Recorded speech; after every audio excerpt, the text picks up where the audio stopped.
Literary forms and literary terms की आज हमारी चौथी क्लास है। तो ये लेक्चर 4 है, जिसमें आज हम एलईजी की बात करें। तो today we are discussing about elegy. Elegy भी एक ऐसी ही फॉर्म है। लिटरेरी फॉर्म्स जो हमारी होती है उसमें आपके पोइट्री भी हो सकती है, नॉवेल भी हो सकते हैं, एस्से भी हो सकते हैं, ड्रामा भी हो सकता है। तो जैसे पोइट्री एक लिटरेरी फॉर्म है, मतलब लिटरेचर जो लिखा जाता है वो पोइट्री भी उसमें से एक फॉर्म होती है। और पोइट्री के काइंड होते हैं, काइंड ऑफ पोइट्री। वो सोनेट भी हो सकता है, वो ड्रामेटिक मोनोलॉग हो सकता है, वो इपिक भी हो सकता है, वो बैलेड भी हो सकता है, ओड भी हो सकता है। इसी तरीके से पोयम एलिजी भी हो सकता है। पोयम का मतलब तो गाना है। अब गाने किसी भी तरीके के हो सकते हैं, सैड सॉन्ग भी हो सकता है आपका, आपका पॉप सॉन्ग भी हो सकता है। तो जिस तरीके से रोमांटिक सॉन्ग भी होते हैं, तो जैसे गाने के अलग अलग प्रकार होते हैं, ऐसे ही पोइट्री की जो पोएम्स होती है उनकी भी काइंड ऑफ पोइट्री होती है। और उसी में ही एक है एलिजी। जो भी पोइट्री होती है, जो पोयम होती है, उसके जो प्रकार होते हैं, जैसे एलिजी है, ड्रामेटिक मोनोलॉग है, मैं सोनेट आपको करा चुका हूँ। जो फर्स्ट लेक्चर कराया था मैंने उसमें सोनेट था। तो हर किसी का एक राइटर फेमस होता है। जैसे अभी मैं कल परसों हीरोइक कपलेट की बात कर रहा था, तो एकदम हीरोइक कपलेट का नाम आती है, अलेक्जेंडर पोप का नाम आता है कि भाई महान राइटर था उसने। सोनेट का नाम आता है तो विलियम शेक्सपियर का नाम एकदम सामने आता है। और जब सोनेट की बात होती है, मिल्टन का नाम आता है। तो कुछ राइटर है जो अपने अपने इंस्ट्रूमेंट पर प्ले करते हैं। तो हीरोइक कपलेट की बात करते हैं, ब्लैंक वर्ड्स का जब नाम आता है सामने तो एकदम सीधा क्रिस्टोफर मार्लो स्टक करता है माइंड में कि हाँ, उन्होंने परफेक्ट बनाई थी। माइटी लाइन जो है, बेन जॉनसन ने माइटी लाइन कहा था उसके ब्लैंक वर्स को। उस वाले पिछले मैंने एक उसमें वो मैथ्यू आर्नोल्ड निकल गया था मेरे माइंड से, तो वो बेन जॉनसन है। तो कुल मिलाकर के सभी में अपना अपना एक अलग से जब भी हम बात करते हैं किसी भी जॉनर की, तो वहां पर एक ग्रेट पोइट का नाम आता है। ड्रामेटिक मोनोलॉग की जब हम बात एकदम सामने आएगी तो हमारे माइंड में एकदम रॉबर्ट ब्राउनिंग आएगा। ओड की बात आएगी तो जॉन कीट्स आएगा, लिरिक की बात आएगी तो पीबी शैली आएगा। ऐसी जब एलिजी की बात आती है तो माइंड में सबसे बड़ा नाम आता है मैथ्यू आर्नोल्ड। वो एक अलग बात है कि एलिजी स्टार्ट किसी और ने करी थी, किसी और देश में स्टार्ट हुई होगी, वहां कोई और महान राइटर रहे, फिर इंग्लैंड में आई। लेकिन हम ज्यादातर बात इंग्लैंड की करते हैं, क्योंकि हम इंग्लैंड को पढ़ते हैं। और इंग्लैंड में एक शुरू करने वाला होता है, एक थोड़ा कम लिखने वाला होता है उस चीज को, और एक उसे फेमस करने वाला होता है। जब एलिजी की बात आती है तो नाम एकदम इंग्लैंड के अंदर मैथ्यू आर्नोल्ड का आता है। और मैथ्यू आर्नोल्ड की एलिजीज आप सभी बच्चों ने जरूर पढ़ी होगी। उसकी दो पोयम तो बड़ी फेमस है, वो सब पढ़ ही लेते हैं कहीं ना कहीं। एक तो डावर बीच का नाम आता है और एक रग्बी चैपल। और दोनों पोयम की एक खासियत भी है। और एक तीसरी भी पोयम अगर लगा ले तो उसकी थाइरिसिस है। और तीनों पोयम में एक खासियत है कि एलिजी के जो तीन प्रकार एलिजी है, अगर पर्सनल होती है, इम्पर्सनल होती है और पेस्टोरल होती है, तो आपको इधर उधर भटकने की जरूरत नहीं है एग्जाम्पल देखने के लिए कि भाई पर्सनल एलिजी कैसी होती है, इम्पर्सनल कैसी होती है, पेस्टोरल कैसी होती है। आप मैथ्यू आर्नोल्ड की ही तीन अलग अलग पोयम में ये जो तीनों नाम मैंने बताए हैं, उसमें भी आप देख सकते हो इजीली कि मैथ्यू आर्नोल्ड की जो एलिजी है, चाहे वो डावर बीच है तो इम्पर्सनल हो गई, उसकी रग्बी चैपल है तो पर्सनल होगी, और आयरिस उसने जो लिखी है वो उसकी पेस्टोरल एलिजी है। तो इसका मतलब देखो, सारे तरह का जो खजाना है एलिजी से जुड़ा हुआ वो खुद मैथ्यू आर्नोल्ड के पास है। तो आप यहीं से अंदाजा लगा सकते हो कि मैथ्यू आर्नोल्ड एक बहुत बड़ा राइटर है एलिजी की, एलिजी लिखने में। अब हम बात करते हैं कि ये एलिजी है क्या। अगर एक नॉर्मली हिंदी में मैं आपसे कहूं तो एलिजी एक शोक गीत है। मतलब एक शोक गीत है, सोरो से भरा हुआ कोई सॉन्ग, लेमेंटेशन। विलाप करते हैं, मर्निंग करते हैं, जिसपे विलाप करते हैं। तो एक गाना जो दुखद गाना होता है, किसी की मौत पर भी हो सकता है, किसी चीज को लेकर भी हो सकता है। अब चीज का मतलब समझ लो। चीज से मतलब यह है कि हमारे अंदर आज मैं अभी बात कर रहा हूं कि भाई बहुत बेरोजगारी फैल रही है इंडिया के अंदर। बताओ कितनी बेरोजगारी, अनएम्प्लॉयमेंट है चारों तरफ। तो मुझे इसमें बड़ा दुख सा महसूस होने लगे कि भाई ऐसा, तो मैं एक विलाप करते हुए, एक बहुत ही सोरोफुलनेस में, मतलब बड़े टेंशन लेकर के माइंड में, और एक दुख व्यक्त करूं, मैं लेमेंट करूं इसके ऊपर कि भाई अनएम्प्लॉयमेंट के ऊपर। तो मैं कहीं ना कहीं ये जो दुख कर रहा हूं ये एक एलिजी है। लेकिन अंतर ये है कि ये पर्सनल है, इम्पर्सनल है या पेस्टोरल है। तो अगर किसी व्यक्ति विशेष की मौत पर मैं बात करूंगा तो पर्सनल एलिजी है। मान लिया कोई व्यक्ति मर गया और मैं, मान लिया राजेश खन्ना है, वो मर चुका है, तो मैं उसके ऊपर अपने यहाँ एक गाना लिख दूं, सौ गीत की भाई ऐसे थे वो, बड़े बड़े महान थे, ये था वो था, मैं उनसे यहाँ मिला था, मतलब इस तरीके से मैं एक लिख देता हूँ, तो वो मेरी पर्सनल एलिजी है, जो किसी व्यक्ति विशेष, कोई डियर एंड नियर, कोई फेमस पर्सनैलिटी, उसके ऊपर मैंने लिख दिया, तो वो एक मेरी पर्सनल एलिजी है, पर्सन से जुड़ी हुई। और जो इम्पर्सनल होती है वो किसी चीज पर, किसी बात पर, किसी विचार पर, किसी घटना पे हो सकती है। जैसे मैंने अभी आपको बताया कि मैं अनएम्प्लॉयमेंट के ऊपर लिख दूं, मुझे लग रहा है अभी पैसे की कीमत घटती जा रही है, रुपया जो है इंडिया का वो 80 को भी पार कर रहा है, तो डॉलर के मुकाबले हमारे इसकी कीमत घटती जा रही है, ये मुझे दुख है अंदर ही अंदर, और मैं इसके ऊपर एक सॉन्ग लिख दूं, वो भी दुखी मन लेकर के अपना, तो वो भी एक एलिजी हो जाएगी, और वो इम्पर्सनल हो जाएगी, क्योंकि वो किसी व्यक्ति विशेष से जुड़ी हुई नहीं है। तो ये दो बात हो जाती है, पर्सनल इम्पर्सन, पेस्टोरल में अभी आगे बता दूंगा आपको। तो कुल मिलाकर के एक सौ गीत जो होता है वो एलिजी होती है, ये आपको माइंड में फिट रखना है। अब इसके हम नंबर स्टार्ट करेंगे। 77 है। 77 नंबर इसलिए है क्योंकि इससे पहले मैं सोनेट पे स्टार्ट करा था मैंने, फिर हीरोइक कपलेट कराए थे, फिर ब्लैंक वर्स पे क्वेश्चन कराए थे, और अब हम 77 नंबर पर है। लिटरेरी फॉर्म्स एंड टर्म्स के जो मेरे वन लाइनर ये आंसर है, या क्वेश्चन कह दो, या वन लाइनर नोट्स कह दो, ये लगभग 1200 के आसपास होंगे, 1200 के आसपास है। और अभी हम 77 पे हैं, अब आप लगा लो कि अभी हमें कितना लंबा और जाना है, और आगे चल के तो टफ चीजें होंगी जो आपने बहुत कम सुनी होंगी। ये तो आपकी सब सुनी हुई है, आपने सोनेट भी सुन रखा है, हीरोइक कपलेट भी सुन रखी है, ब्लैंक वर्स भी सुन रखी है, और एलिजी भी आप सभी को पता है, जो लिटरेचर के स्टूडेंट हैं वो ये सब चीजें तो जानते ही हैं। लेकिन आगे चल के कुछ ऐसी भी चीजें आएंगी जो आपके सामने बिल्कुल फर्स्ट टाइम आएगी, आप कहोगे भी ये सर इसका क्या मीन है। 77 नंबर क्वेश्चन, और एलिजी का नंबर वन क्वेश्चन ये देख लेते हैं। An elegy is an expression. Elegy एक एक्सप्रेशन, वर्णन होता है ग्रीफ का, दुख को वर्णन करना एलिजी है, सीधा सीधा सा बिल्कुल एक शोक गीत है। इट इज ए पोयम, एक पोयम जो भरी हुई होती है पोइट के सोरोनेस से, उससे दुख से भरी रहती है। Elegy is known today as a song of lamentation. आज अगर हम बात करें तो एलिजी एक लेमेंटेशन माने विलाप का एक सॉन्ग है, मतलब विलाप करते, किसी चीज को लिया और उसके ऊपर हम लेमेंट कर रहे हैं, विलाप कर रहे हैं, तो वो एक एलिजी है। नेक्स्ट क्वेश्चन देखेंगे। जो थीम है एलिजी की वो मेलनकॉली होनी चाहिए, तो मतलब दुख से भरी हुई होनी चाहिए, तो सीधा सीधा क्लियर भी ये बात कि दुख से भरी हुई थीम होती है। यूजुअली अगर हम देखें तो ये एक लेमेंटेशन है फॉर द डेड पर्सन और थिंग्स, देखो थिंग्स भी लगा दिया वर्ड यहाँ पर, किसी डेड पर्सन पर विलाप हो सकता है या किसी थिंग्स पर। थिंग्स हो गई चीज, कोई बात, कोई विचार, कोई घटना, कोई ऐसी सोच आपकी कि भाई आप सोच रहे हो, कोई टॉपिक हो गया, कोई भी मतलब, पर वो इंसान से अलग भी तो आप किसी चीज को लेकर के दुख व्यक्त कर सकते हो, तो वो थिंग्स में सब कुछ आ गया। इसे बोलते हैं अम्ब्रेला टर्म, इसी बात में सब कुछ छिपा हुआ है। तो एक तरीके से जो थीम होती है एलिजी की, वो मेलनकॉली होती है, वो सोरो से भरी हुई होती है, उसमें ग्रीफ होता है, तो वो बहुत ज्यादा रिमोर्स करता है उसके अंदर। नेक्स्ट क्वेश्चन है जो मैंने शुरू में ही बताया भी था आपको कि मैथ्यू अर्नोल्ड जो है विक्टोरियन एज के, जब विक्टोरियन एज का नाम आता है तो तीन बड़े पोइट के नाम आते हैं, Tennyson, browning, Matthew Arnold. Tennyson का जुड़ा हुआ है, टेनिसन, आप कम से कम ये चीजें अपने माइंड में कम से कम हर पोइट से जुड़ी हुई एक एक बात तो रख ले करो, उसका एक पॉइंट जोड़ ले करो उससे। टेनिसन की बात आए तो रिप्रेजेंटेटिव पॉइंट है, बहुत बड़ा, अपनी एज को रिप्रेजेंट करता है विक्टोरियन एज को। और जब हम ब्राउनिंग की बात करते हैं तो वो ड्रामेटिक मोनोलॉग में और ऑप्टिमिज्म में बहुत बड़ा राइटर है।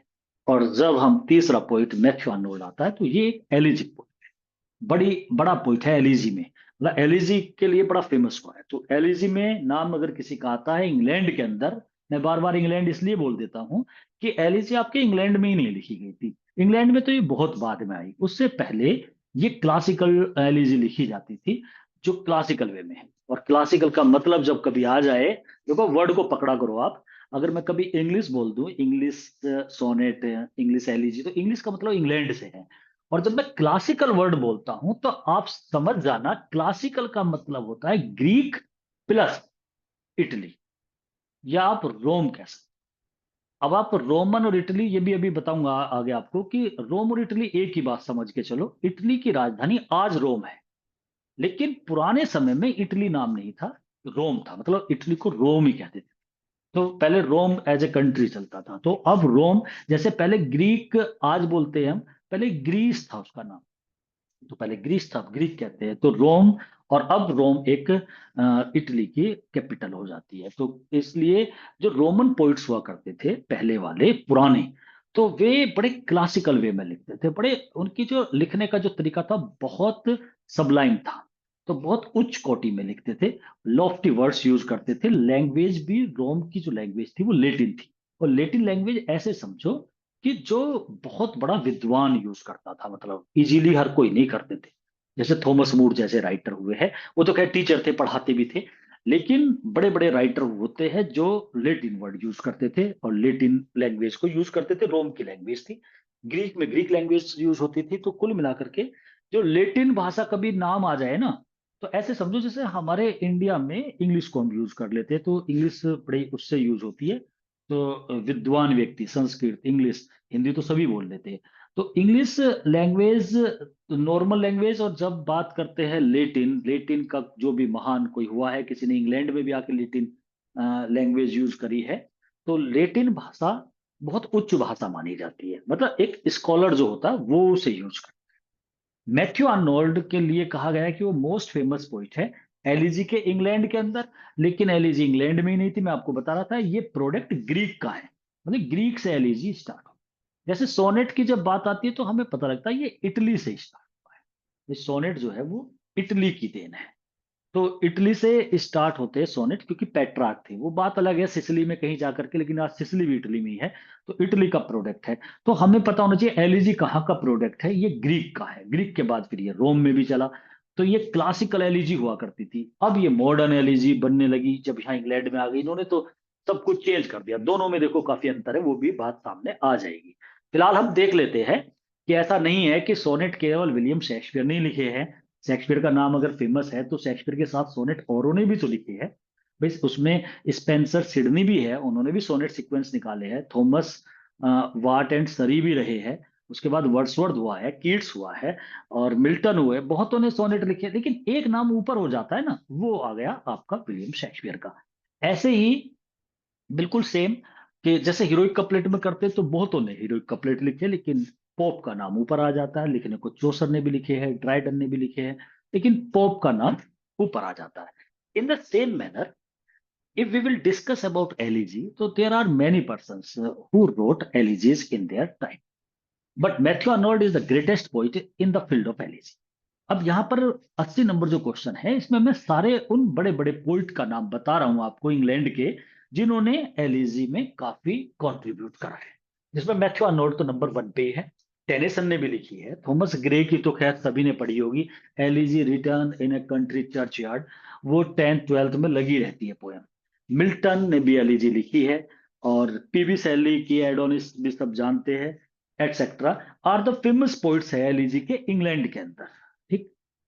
नेक्स्ट क्वेश्चन में हम देखेंगे, एलिजी प्रोडक्ट है ग्रीस का, and it was originated in Greek. ये ग्रीक और ग्रीस एक ही बात है भाई, पुराना नाम ग्रीस था इसका, फिर बाद में ग्रीक हो गया। तो एलिजी प्रोडक्ट है ग्रीस का, तो यहां तो ग्रीस ही, अगर कोई ये क्वेश्चन बना दे, हालांकि बन नहीं सकता ये क्वेश्चन, कोई इस क्वेश्चन को बना दे, बताओ भाई एलिजी कहां पर ओरिजिनेट हुई थी, स्टार्टिंग कहां हुई थी, ग्रीक में या ग्रीस में, अगर कोई आपसे ये पूछ ले और ये कहे कि एक बताना है, तो आपको ग्रीस ही सही आंसर है फिर उसका, क्योंकि जिस समय एलईजी स्टार्ट हुई थी वो बीसी की बात है, मतलब बिफोर क्रिस्ट। अब बीसी में हुई थी तो उस समय तो उसका नाम ग्रीस ही था। तो जब ग्रीस था तो ऐसे लगा, वैसे अगर लॉजिकली देखा जाए नॉर्मल वे में, तो दोनों एक ही कंट्री है। ग्रीस, कोई ग्रीक बोल रहे हैं तो है तो एक ही बात। लेकिन मैं तो बता रहा हूँ अगर ज्यादा बारीकी में जाए तो फिर वो ग्रीस से ही बैठेगा। Elegy is the product of Greece, ये ग्रीस का प्रोडक्ट है, वहां स्टार्ट हुई थी। And it was originated in Greek, एक ही बात है, प्रोडक्ट है वहां का, या जो ओरिजिनेट हुई है ये कहाँ से हुई है, ग्रीक में, स्टार्टिंग इसकी ग्रीक से है। The word elegy has been derived from Latin word elegia. अब इस क्वेश्चन पे, ये क्वेश्चन दो तीन तरीके से आता है। अब होता क्या है, देखो एक वर्ड एलिजी हमने वर्ड लिया, ये तो इंग्लैंड में ले लिया एलिजी, लेकिन एलिजी वर्ड नहीं था। जैसे सोनेट का सोनेटो था, सोनेटो इटली का वर्ड था, तो सोनेटो से सोनेट वर्ड कर लिया। ये ऐसे ही होता है, कैथराइसिस आएगा, हेमार्सिया आएगा, तो ये वर्ड जो है कहाँ से, के वाला कैथराइसिस था, हमने सी से कैथराइसिस बनाया।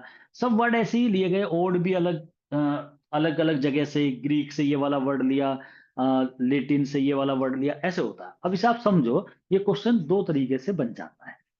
इसमें पूछा जाएगा आपसे कि जो वर्ड है एलिजी, वो कौन से वर्ड से लिया गया है।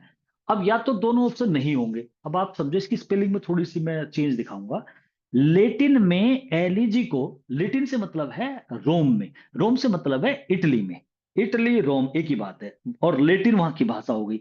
तो लेटिन में एक वर्ड था एलिजिया, ELEGIA।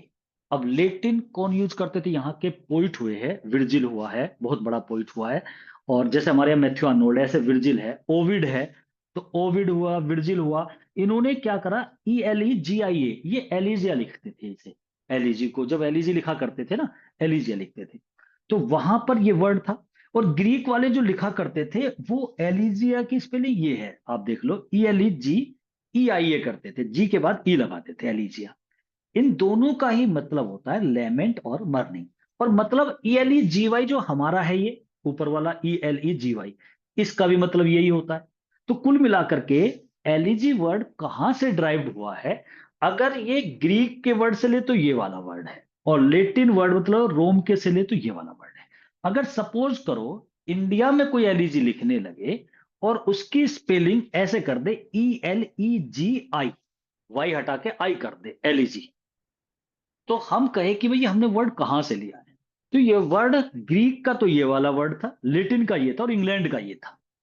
तो इन तीनों ही वर्ड एक ऐसे ही है ना, भाई यहां भी एलिजिया था ये, तो कोई से वर्ड को आप चुन लो, तो कहीं ना कहीं वहां लिखा हुआ मिलेगा, दोनों ऑप्शन में नहीं आएंगे, एक आएगा, या लिखा हुआ आएगा कि लेटिन वर्ड, ऐसे कुछ लिखा हुआ आएगा, तो आपको लेटिन वाला अलग ध्यान देना है, ये वाला। वैसे ज्यादातर आपका जो पहला वर्ड है ग्रीक में, क्योंकि स्टार्ट हुई थी एलिजी, तो ये याद रखना आपको, ग्रीक वाला elegia. The poet does not follow metre rhyme and structure in a modern elegy. अब जो क्वेश्चन आ रहा है आपके सामने, ये क्वेश्चन डायरेक्ट नहीं पूछे जाते। ये क्वेश्चन क्वेश्चन ऐसे पूछे जाते हैं, 2016 में 16 में जो क्वेश्चन आए थे, आपने देखा होगा, वहां पर लिटरेरी फॉर्म्स टर्म्स के जो और मेजर मोमेंट्स के क्वेश्चन कुछ इस तरीके से घुमा करके एग्जामिनर ने रखे थे कि बच्चे परेशान हो गए थे। उसमें ऑप्शन पूछा जाता था, बताइए ये चीज इसमें होती है नहीं, ऑटोबायोग्राफी, बायोग्राफी के ऊपर बहुत ज्यादा घुमा फिरासी के क्वेश्चन थे। तो हमें समझ में आना चाहिए। आप समझने की कोशिश करो, जो पुरानी एलिजी थी ग्रीक में और रोम में, मैं उसे एक नाम दे रहा हूं आपके सामने, क्लासिकल एलिजी। और जो इंग्लैंड में अब एलिजी आई, उसके बाद इंग्लैंड में शुरू से ही एलिजी लिखी जा रही थी, चाहे वो थॉमस ग्रे लिख रहा था, चाहे वो स्पेंसर भी लिख रहा था, और या आप बाद में आगे मैथ्यू आर्नोल्ड है, टेनेसन है, और लास्ट तक लिखते रहे एलिजी, WH अडन ने भी लिखी। तो मॉडर्न पोइट तक सब लिखते रहे, इसे मैं एक मॉडर्न एलिजी बोल रहा हूँ आपको, भाई वो बहुत पुरानी बात है। जो ग्रीक में और रोमन में थे ना, वे BC है, मतलब बिफोर क्रिस्ट है। इसका मतलब कैलेंडर छपने से पहले लिखा करते थे एलिजी, जिसे एलिजिया करके बोलते थे, तो उसे हमने क्लासिकल एलिजी बोलूंगा मैं। और अब जो चल रही है ये मॉडर्न एलिजी बोलूंगा, जो इंग्लैंड वाली है। तो दोनों में ये नाम दे दिए मैंने इसे। अब बात आती है, दोनों में बहुत बड़ा अंतर है, उसे समझने की आप कोशिश करो।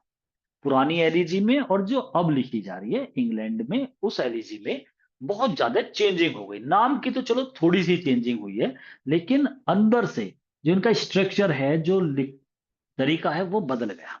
ये आप जानो, इनके लिटरेचर को क्लासिकल लिटरेचर क्यों कहते हैं, पहले तो आप इस बात को भी समझो, कि जब मैं बार बार कहता हूं क्लासिकल वे में लिखना, क्लासिकल लिटरेचर, ये नाम जो हमारे इंग्लैंड का ही नियो क्लासिकल पड़ा है, जिसमें अलेक्जेंडर पोप ड्राइडन है, उसका नाम नियो क्लासिकल भी क्यों पड़ा है। तो वो सब वही लॉजिक है, कि जो ग्रीक वाले हैं, 80% तो आप इन्हें उठाओ, 20% रोमन वाले।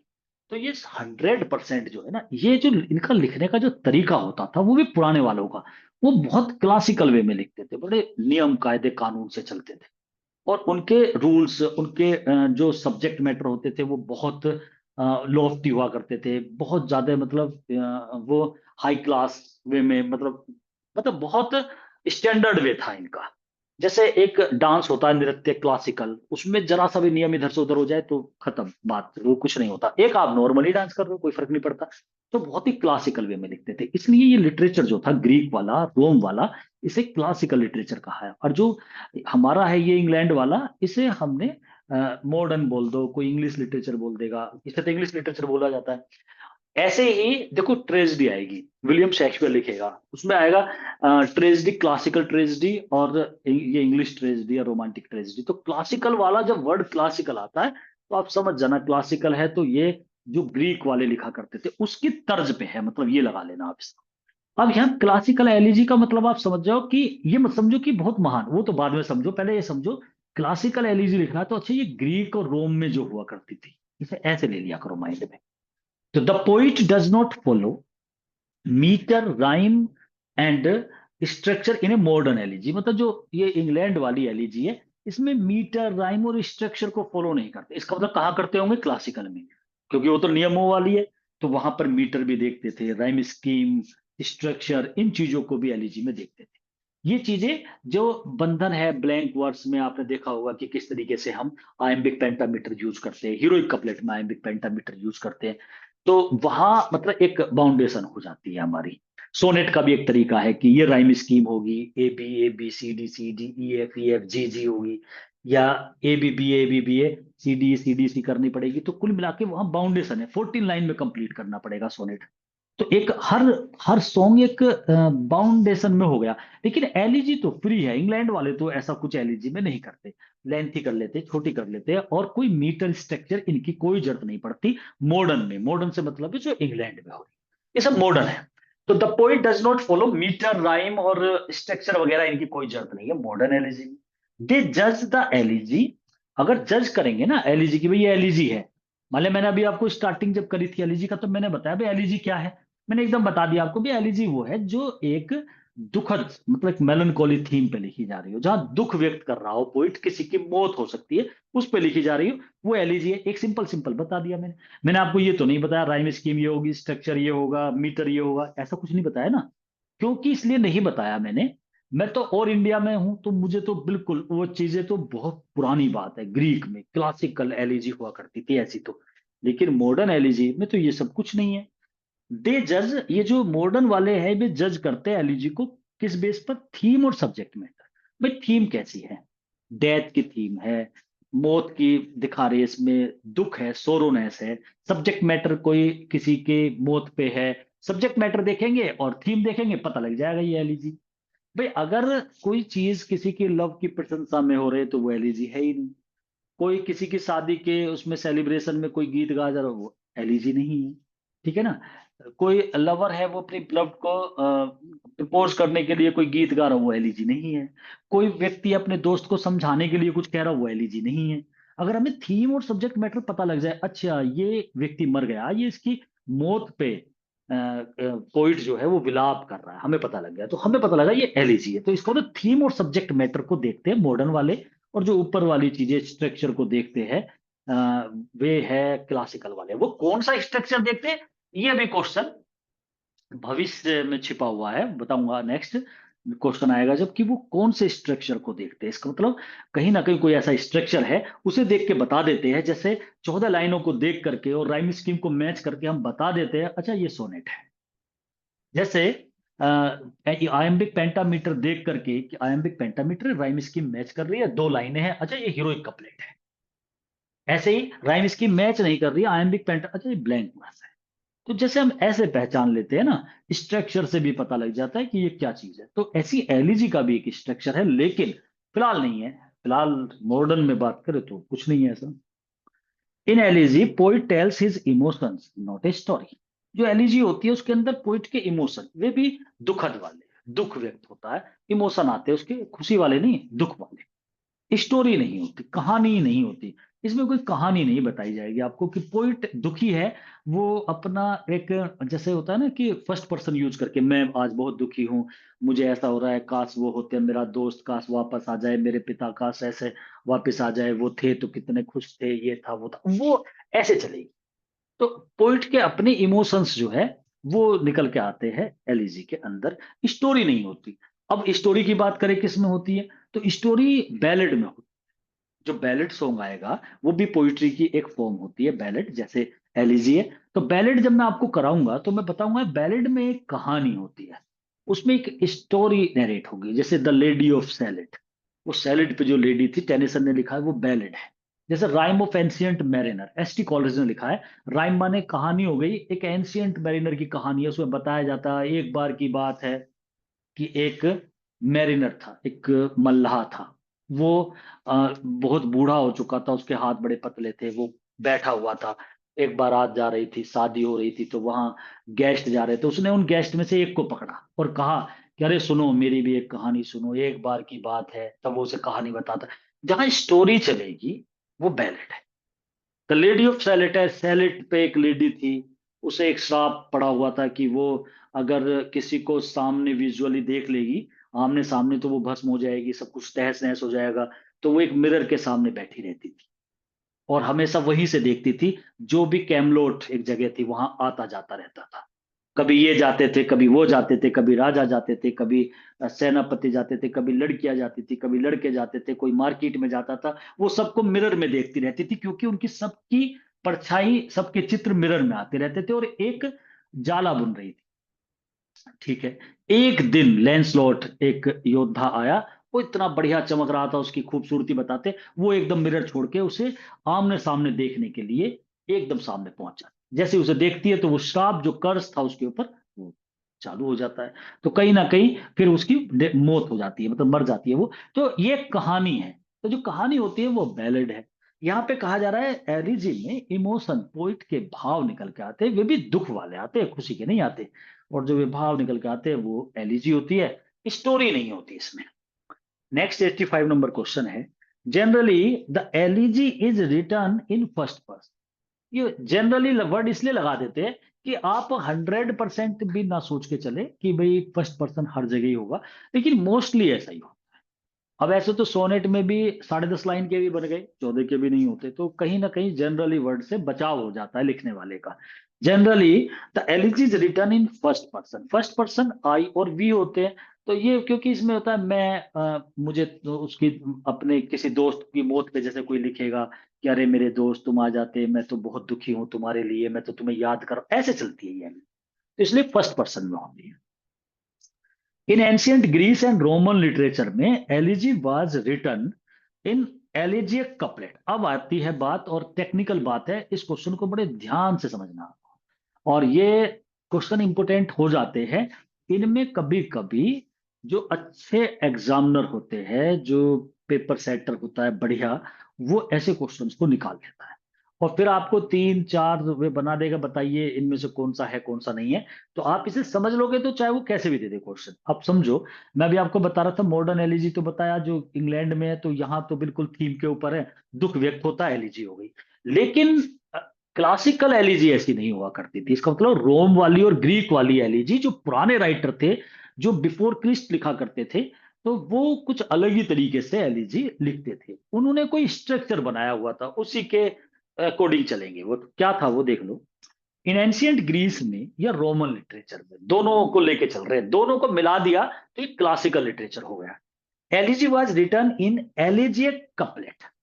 वो एक एलिजिएक कपलेट में होती थी, मतलब दो दो लाइन। कपलेट का मतलब तो सभी को पता है, 2 लाइन। और 2 लाइन, एक तो हीरोइक कपलेट होता है, उसका तो पता है, वो तो आयम्बिक पेंटामीटर होता है, राइम इसके मैच कर जाती है। लेकिन एक एलिजिक कपलेट हो गया, ये कपलेट कौन सा हुआ? इसकी खासियत है 2 लाइन तो होगी होगी, लेकिन उन दोनों लाइन का स्ट्रक्चर देखो क्या है। तो एलिजिक कपलेट में होती थी 1 लाइन की, तो ये बात हो गई।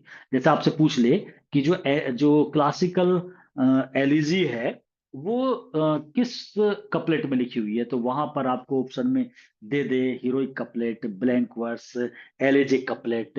तो ऐसे riding couplet, closed couplet, open couplet, मतलब ऐसे करके दे सकते हैं। तो यहाँ पर एलिजिक कपलेट है वो। अब एलिजिक कपलेट क्या होता है? अब ये बात है कि भाई हीरोइक कपलेट में लिखी हुई है, चलो ये तो बात समझ में आ गई। अब हीरोइक कपलेट क्या है? तो ऐसी एलिजिक कपलेट क्या है उसे समझो। ईच कपलेट, मतलब 2 लाइन, कंसिस्ट, ग्रहण करना होता है, of a dactylic hexameter line followed by a dactylic pentameter line. इस लाइन को समझ लो आप, ये इसी तरीके से आता भी है। जैसे डेक्टाइलिक हेक्सामीटर तो मैंने पिछले वाले लेक्चर में भी आपको समझाया था ये डेक्टाइलिक वर्ड में अलग कर देता हूँ, हेक्सामीटर अलग कर देता हूँ, तभी आप इसे समझ पाओगे। ये दो अलग अलग बातें हैं, दो अलग अलग समझ है। जैसे आयम्बिक पेंटामीटर, तो आयम्बिक एक अलग चीज है जिसे अलग तरीके से समझाया जाता है, पेंटामीटर को अलग। तो मैंने पिछले वीडियो में वैसे समझाया था काफी, इसलिए दोबारा समझाऊंगा तो लंबी बात हो जाएगी। जिसे समझना है वो हीरोइक कपलेट वाली में समझ लेना है, ब्लैंक वर्स वाली में। तो यहां पर फिर भी मैं थोड़ा सा बता देता हूं इसे। हेक्सामीटर वो होता है जिसके अंदर 6 चरण होते हैं, 6 फीट होते हैं। पेंटामीटर में 5 होते हैं, हेक्सामीटर में 6 फीट होते हैं। तो जहां 6 फीट अगर आ जाए तो वो हेक्सामीटर है। ये तो कंफर्म बात हो गई। तो 6 फीट का मतलब हो गया 12 सिलेबल होंगे उसके अंदर, मतलब 12 मात्राएं होंगी और 6 चरण होंगे। ये तो हो गया हेक्सामीटर। अब ये डेक्टाइलिक क्या है, ये वर्ड तो आपने सुना भी कम होगा। आयम्बिक तो आप बहुत सुनते हो। आयम्बिक होता है जिसमें ये 12 जो सिलेबल बताए हैं, ये अगर आयम्बिक होता तो unstress stress, unstress stress, unstress stress, ये वाला तरीका चलता। आयम्बिक का बिल्कुल उल्टा जो होता है वो ट्रोसी होता है। ट्रोसी होता अगर ये ट्रोसी हेक्सामीटर, तो ये चलता stress unstress, stress unstress, stress unstress, ये वाला तरीका चलता। और अगर यही हेक्सामीटर तो वही 6 तो होते, मतलब चरण, लेकिन ये एनापेस्ट होता है, एनापेस्ट हेक्सामीटर। तो फिर ये कैसा चलता? फिर ये चलता unstress stress stress, sorry, unstress unstress, दो अनस्ट्रेस एक stress, unstress unstress stress, unstress unstress stress, फिर ये तरीका चलता तो एनापेस्ट होता। और डेक्टाइलिक जो होता है, इसमें पहले स्ट्रेस आएगा, फिर अनस्ट्रेस अनस्ट्रेस 2 बार, फिर स्ट्रेस, फिर अनस्ट्रेस, ये अनस्ट्रेस 2 बार, फिर स्ट्रेस, फिर तो ये डेक्टाइलिक वाला है। तो 4 तो ये हो गए। एक स्पूडी और होता है। स्पूडी जो होता है वो, उसमें उसमें स्ट्रेस स्ट्रेस होते हैं, स्ट्रेस स्ट्रेस, फिर स्ट्रेस स्ट्रेस, फिर स्ट्रेस स्ट्रेस, वो ये होता है। वो बहुत कम यूज होता है। तो अब मैं इनमें एक चीज आपको बता दूं और बड़े ध्यान से समझ लेना। जिन बच्चों को पहले से आधे ये आते हैं वो तो बहुत जल्दी समझेंगे, जिन्हें बिल्कुल नहीं आते वो अभी नहीं समझ पाएंगे। मैं थोड़ा सा रट विद्या से समझ की तरफ को लाना चाह रहा हूं। ये 4 वर्ड है, आप ध्यान दो। मैं इन्हें हेक्सामीटर, पेंटामीटर, डायामीटर, मोनोमीटर, इन्हें तो छोड़, ये तो सबके याद हो जाएंगे। मोनोमीटर मतलब एक तरीके से जिसमें एक ही चरण है। डायामीटर 2 चरण है। ट्राईमीटर 3 चरण है। टेट्रामीटर 4 है। 5 में पेंटामीटर, फिर हेक्सामीटर, फिर हेप्टामीटर 7 वाला, और फिर उसके बाद में 8 का ऑक्टोमीटर, फिर नैनोमीटर, और ये नैनोमीटर जो है आपका मतलब 9 तक इस तरीके से हो जाते हैं। अब आप ये समझो, ये तो मीटर तो आप कर लोगे। अब ये आते हैं जो आयम्बिक है, इन वर्डों में आती है दिक्कत। इसे समझाने का तरीका है मेरे पास बहुत इजीली, आपके ये बिल्कुल माइंड में हो जाएगी। एक तो आप ये ध्यान दो, ये अनस्ट्रेस स्ट्रेस तो होता ही है। कहीं कहीं आपने देखा होगा 2 बार अनस्ट्रेस, 1 बार स्ट्रेस हो गया। कहीं आपने देखा है कि पहले स्ट्रेस आ गया, 2 बार अनस्ट्रेस आ गया। मैं इस क्रम में आप अगर उलझो ना, तो मैं ये समझाने की कोशिश कर रहा हूं। पहली बात तो ये समझो, स्ट्रेस मजबूत होता है ना, स्ट्रेस एम्फेसाइज तो इसी पे होता है। स्ट्रेस का मतलब होता है ये दीर्घ मात्रा होती है, इस पे स्ट्रेस लगा हुआ होता है, दबाव होता है, इसे दीर्घ मात्रा ही बोलते हैं। तो ये बड़ी बात होती है। अनस्ट्रेस छोटा है ना, लघु है वो। तो इसका मतलब जब कभी भी ये आएंगे दो, मतलब एक हमें ये आइडिया हो जाता है भाई एक जगह कहीं ऐसी है जहां पर 2 अनस्ट्रेस या स्ट्रेस, या हम भूल जाते हैं कभी 2 स्ट्रेस थे या अनस्ट्रेस, मेरे मुंह से भी निकल गया था अभी 2 बार स्ट्रेस। तो ये समझो कि जब भी कभी आएगा वो, जब अनस्ट्रेस और स्ट्रेस एक साथ इकट्ठे आएंगे, तो अगर कोई सा 2 आएगा तो 2 अनस्ट्रेस वाले आएंगे, स्ट्रेस हमेशा अकेला आएगा अनस्ट्रेस के साथ। एक तो ये बात माइंड में फिट कर लो। मतलब ऐसा नहीं हो सकता कि अनस्ट्रेस तो एक आ जाए और स्ट्रेस 2 आ जाए, एक तो ये नहीं हो सकता। भारी हो गए ना, 2 अनस्ट्रेस मिलके एक स्ट्रेस हो जाएगा, ऐसे लेवल बना। एक तो ये बात माइंड में फिट कर लो। अब दूसरी करवा रहा हूं आपको फिट, और फिर लगा लेना आप। दूसरी ये है कि जो वर्ड है ना, ये एक तरीके से आपने वोविल और कॉन्सोनेंट पे चले जाओ आप, वैसे समझने के लिए। जो वर्ड जो वर्ड वोविल से स्टार्ट हो रहा है, जैसे आयम्बिक, वोविल से हो रहा है, आई से हो रहा है। जैसे एनापेस्ट, अभी यहां लिखा हुआ नहीं है, 2 वर्ड है, ये वोविल से हो रहे हैं, उस वो ए से हो रहा है, वो आई से हो रहा है। जो वोविल से स्टार्ट हो रहे हैं, वे वोविल वाले ही वर्ड से उनका स्ट्रेस अनस्ट्रेस चलेगा। तो वो कौन सा? अनस्ट्रेस। अनस्ट्रेस में यू लगता है, स्ट्रेस में एस लगता है। तो इसका मतलब जो वोविल से स्टार्ट हो रहे हैं उनमें वे अनस्ट्रेस से स्टार्ट होंगे, सीधी सी बात ये है। अब आप समझो। और जो कॉन्सोनेंट से स्टार्ट हो रहे हैं, जैसे अभी ये डेक्टाइलिक है, ऐसी एक आएगा ट्रॉसी और एक आएगा स्पूडी। एक एस से हो रहा है, एक ट्रॉसी टी से हो रहा है, और एक ये वाला है डेक्टाइलिक डी से हो रहा है। ये कॉन्सोनेंट से स्टार्ट हो रहे हैं। तो इसका मतलब जब ये आएंगे तो इनके साथ तुरंत सबसे पहले कॉन्सोनेंट वाला वर्ड आएगा, स्ट्रेस। अब आप समझो, बिल्कुल क्लियर हो गया। अभी ये आपको कभी याद नहीं करने पड़ना है। आप समझो कि आयम्बिक पेंटामीटर में बोल रहा हूं, तो आयम्बिक में आई आ रहा है, पेंटामीटर तो आपको पता ही है। तो आयम्बिक वाले में unstress, stress, unstress stress, unstress stress, ऐसे ही चलता रहेगा। पांच पेंटामीटर तो 5 बार चल जाएगा, और टेट्रामीटर तो 4 बार चल जाएगा, ट्राईमीटर 3 बार चल जाएगा। एक बात। दूसरा आ जाओ, आयम्बिक का उल्टा होता है ट्रॉसी। अगर ट्रॉसी है तो उसमें क्या होगा, इसका मतलब वो टी से है, तो सीधा सा वो कॉन्सोनेंट है। तो अनस्ट्रेस से नहीं होगा वो स्टार्ट, वो स्ट्रेस से होगा। तो stress unstress, stress unstress, stress unstress, ऐसे चलेगा जहां तक चलेगा। तो दो ये एक दूसरे के अलट पलट हो गए। अब दो और उठाते हैं हम, ये दो हम यूज करते भी रहते हैं। अब दो जो कम यूज होते हैं, उसमें एक 2 बार आएगा, एक 1 बार आएगा। तो 2 बार तो अनस्ट्रेस ही आ सकता है, स्ट्रेस तो एक ही बार आएगा, वो मैंने एक समझाया था आपको। अब आप जैसे डेक्टाइलिक है, इसे ले लो। डेक्टाइलिक क्योंकि ये है कॉन्सोनेंट से, तो इसका मतलब इसमें आएगा शुरू में स्ट्रेस। स्ट्रेस 2 बार unstress, stress unstress unstress, stress unstress unstress, stress unstress unstress, ये ऐसे चलेगा। और चरण उतने बनेंगे जितना पेंटामीटर हेक्सामीटर की तरह। अब आ जाओ इसका उल्टा, एनापेस्ट। एनापेस्ट में क्या होता है, क्योंकि वो वोविल से है तो इसको मतलब अनस्ट्रेस से चलेगा वो। तो अनस्ट्रेस और 2 बार स्ट्रेस लगेगा, unstress stress stress, unstress stress stress, unstress stress stress, और ये वहां तक चलेगा जहां तक वो पेंटामीटर हेक्सामीटर जो भी है।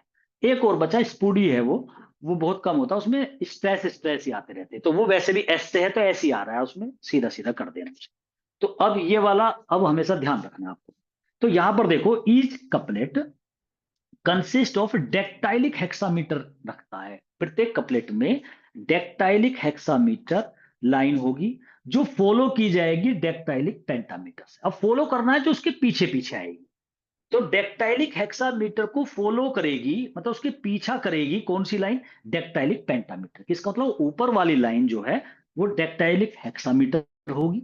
और हेक्सामीटर से मतलब है 6 चरण होंगे उसमें। तो इसका मतलब डेक्टाइलिक है। तो अब वो stress unstress unstress, stress unstress unstress, ऐसे करके चलेगी। और कहां तक चलेगी, 12 तक। एक में 3 हुए ना, स्ट्रेस अनस्ट्रेस अनस्ट्रेस, फिर स्ट्रेस अनस्ट्रेस अनस्ट्रेस, फिर स्ट्रेस अनस्ट्रेस अनस्ट्रेस, फिर स्ट्रेस अनस्ट्रेस अनस्ट्रेस, ऐसे करके ये 4 बार हो गए, 3 3 के, तो 12 हो गए। तो 12 के जब हमने चरण बनाए तो 6 बने। तो ये हेक्सामीटर। और हेक्सामीटर के बाद जो नेक्स्ट लाइन आएगी वो भी ऐसी आएगी, आएगी डेक्टाइलिक वाली। मतलब शुरुआत स्ट्रेस से होगी, फिर अनस्ट्रेस अनस्ट्रेस, और ये 5 बार चलेगी। 3 पंजे 15 हो जाएंगे, नहीं सॉरी, 3 तिया ऐसे 9 करके 10 करेंगे इसमें। तो 3 बार पूरे चलेंगे, फिर एक और हो जाएगा। तो डेक्टाइलिक पेंटामीटर में आपका चलेगा stress unstress unstress, stress unstress unstress, फिर स्ट्रेस अनस्ट्रेस अनस्ट्रेस, 9 हो गए, और फिर एक स्ट्रेस। ऐसे करके ये 10 होकर के ये पेंटामीटर बनेंगे, क्योंकि पेंटामीटर में 5 चरण होते हैं। तो ऐसे है, ये रूल हुआ करता था एलिजी का। आप लगा लो ग्रीक में और रोम में कितने स्टाइल में लिखा करते थे, कितने नियम कायदे कानून से लिखते थे। 86 नंबर क्वेश्चन है, ध्यान रखना है कि पूछा जा सकता है घुमा फिरा करके। 87 में जो फेमस लेटिन एलिजी राइटर्स हुए हैं वो ओविड है और कैटलस है। देखो ओविड का नाम वाकई बड़ा फेमस है। तो ओविड जो है ये एक महान राइटर है रोम का। और ये भी उस समय की बात है, बीसी, मतलब जब हम बीसी की बात करेंगे तो बिफोर क्रिस्ट। तो जब ओविड का नाम आता था, विर्जिल भी रोम का ही है, विर्जिल ओविड के 2 नाम तो बहुत ज्यादा थे। और कैटलस। ओविड एक रोमन पोइट है। रोमन पोइट इसलिए बोला जाता है, पहले इसे रोम कहा जाता था। मैं बार बार बोल रहा हूँ, इटली की जगह रोम बोला जाता था। रोमन थे, रोम वाले, रोम सीजर कहाँ का था, रोम का, वे इटली के नहीं बोलते थे उन्हें। बाद में रोम एक कैपिटल बन गई इटली की, तो ऐसे नाम चेंज हुआ है, ठीक है। तो वो पहले बम्बई हुआ करता था, आपने देखा होगा मुंबई बम्बई। अब बम्बई जो है उसका नाम मुंबई हो गया, और बम्बई एक क्षेत्र हुआ करता था, अब महाराष्ट्र की राजधानी हो गई है वो। तो अब तो वो कैपिटल हो गई, और पहले तो बड़ा हिस्सा था मुंबई का बहुत ज्यादा। तो ओविड एक रोमन पोइट है, रोम का है। रोट लव एलिजी लिखी है इसने, लव के ऊपर। भाई एलिजी तो किसी पे भी लिखी जाती है, एलिजी कपलेट में लिखी है इसने। तो वो तो हमें पता लग गया ना एलिजी कपलेट क्या होता है, जिसके अंदर डेक्टाइलिक हेक्सामीटर की ऊपर वाली लाइन और डेक्टाइलिक पेंटामीटर की नीचे वाली लाइन होती है, वो होता है elegiac couplet. The Greeks and Romans जज द कंपोजिशन ऑफ एलिजी। भाई ये कैसे जज करते थे कि ये पोयम एलिजी है? तो कंपोजिशन माने रचना, एलिजी की रचना मतलब ये एलिजी में लिखी हुई है, वो करते थे ऑन द बेस, उनका आधार हुआ करता था स्ट्रक्चर और या फॉर्म। आपसे पूछा जा सकता है कि जो ग्रीक्स एंड रोमन्स है जज the composition of elegies on the basis of, और नीचे चार ऑप्शन आ जाएंगे, उसमें आ जाएगा थीम पे करते थे, ठीक है, तो भाई वो थीम, या आपका सब्जेक्ट मैटर पे करते थे कि जो सब्जेक्ट है कैसा सब्जेक्ट है, या वे फॉर्म पे करते थे। स्ट्रक्चर फॉर्म एक ही बात है, तो वो फॉर्म या स्ट्रक्चर देखते थे। दे नेवर जज the elegy on the base of subject matter और थीम। इस पे तो जज कौन करता है, जो आजकल के हैं, जो इंग्लैंड के हैं, उन्होंने कहा है। In English literature elegy can be divided into three parts. अब इंग्लिश लिटरेचर में अगर एलिजी की बात करें तो वो तीन पार्ट में है, हालांकि पार्ट दो ही है, पर्सनल और इम्पर्सनल, लेकिन मैंने पेस्टोरल भी एक तीसरा पार्ट बना दिया, ये भी एक अपने आप में काफी बड़ी है। पेस्टोरल पर्सनल एलिजी का ही वैसे एक पार्ट है। अब आप समझ में आ जाएगी, मैं बताऊंगा आपको। पर्सनल, इम्पर्सनल एंड पेस्टोरल तीन तरीके की एलिजी है। पर्सनल जो किसी पर्सन पे, किसी व्यक्ति विशेष पर होती है, वो पर्सनल एलिजी होती है। इम्पर्सनल जिसमें किसी व्यक्ति की मौत या किसी व्यक्ति पे ना होके किसी बात को लेकर के, किसी विचार को लेकर के, या किसी मुद्दे को लेकर के और उस पे लेमेंट कर ले कोई, तो वो इम्पर्सनल हो जाती है। और पेस्टोरल एलिजी जो है, ये अपना आप में एक बड़ा टॉपिक है। ये भी किसी व्यक्ति की मौत पे होती है, लेकिन इसका तरीका विलाप करने का थोड़ा सा अलग हो जाता है, ये एक लेंथी हो जाती है, एक तो काफी लंबी। और इसमें जो पोइट होता है वो अपने आप को एक सेफर्ड के रूप में कर जाता है, गडरिया। और जिसकी मौत पे विलाप करता है ना, जिस इंसान की, जिस पोइट की, जिस व्यक्ति की, उसे भी सेफर्ड बना देता है, तो गडरिया। क्योंकि गडरिया को जैसे हमारे यहाँ ग्वाले को बड़ा वो मानते हैं, मतलब एक अच्छे वन में, ऐसी गडरिया अंग्रेज जो है सेफर्ड को, जैसे वे गॉड के रूप में लैम्ब को लेते हैं, थोड़ा सा एक सॉफ्ट वे में हम गाय को ले लेते हैं, तो अपने अपने धर्म की बात हो जाती है। तो वहां पर क्योंकि गडरिया जीसस क्राइस्ट जो थे ना, उनका भी एक रूप देखने को मिलता है उसमें, गडरिया में, सेफर्ड में। जैसे हमारे यहाँ पे कृष्ण जी को ग्वाला के उसमें देख लेते हैं, ग्वाले। तो इंग्लिश लिटरेचर में एलिजी को हम वैसे दो पार्ट में, पर्सनल इम्पर्सनल, पर्सनल को फिर हम तोड़ते हैं पेस्टोरल, पर्सनल के अंदर ही आ जाती है। लेकिन मैं अलग अलग बता रहा हूँ तीनों को, पर्सनल, इम्पर्सनल और पेस्टोरल एलिजी है तीन। अब इन तीनों के बारे में समझो। पहले पर्सनल एलिजी की बात करेंगे। पर्सनल एलिजी नाम से पता लग रहा है, जो पर्सन से, पर्सनल, भाई मेरे उससे संबंध है, मैं जानता हूं उस व्यक्ति को, जानू ना जानू, मैंने किसी व्यक्ति विशेष की मौत पर हो, पर्सनल, व्यक्तिगत हो, मतलब किसी व्यक्तिगत, कहते हैं ना पर्सनल है ये व्यक्तिगत है। और इम्पर्सनल जो होती है वो एक तरह से ऑब्जेक्टिव होगी, बाहरी। इन पर्सनल एलिजी में पोइट लेमेंट करता है death of some close friends की, रिलेटिव्स की, who have left him alone, जो उसे अकेला छोड़ गया।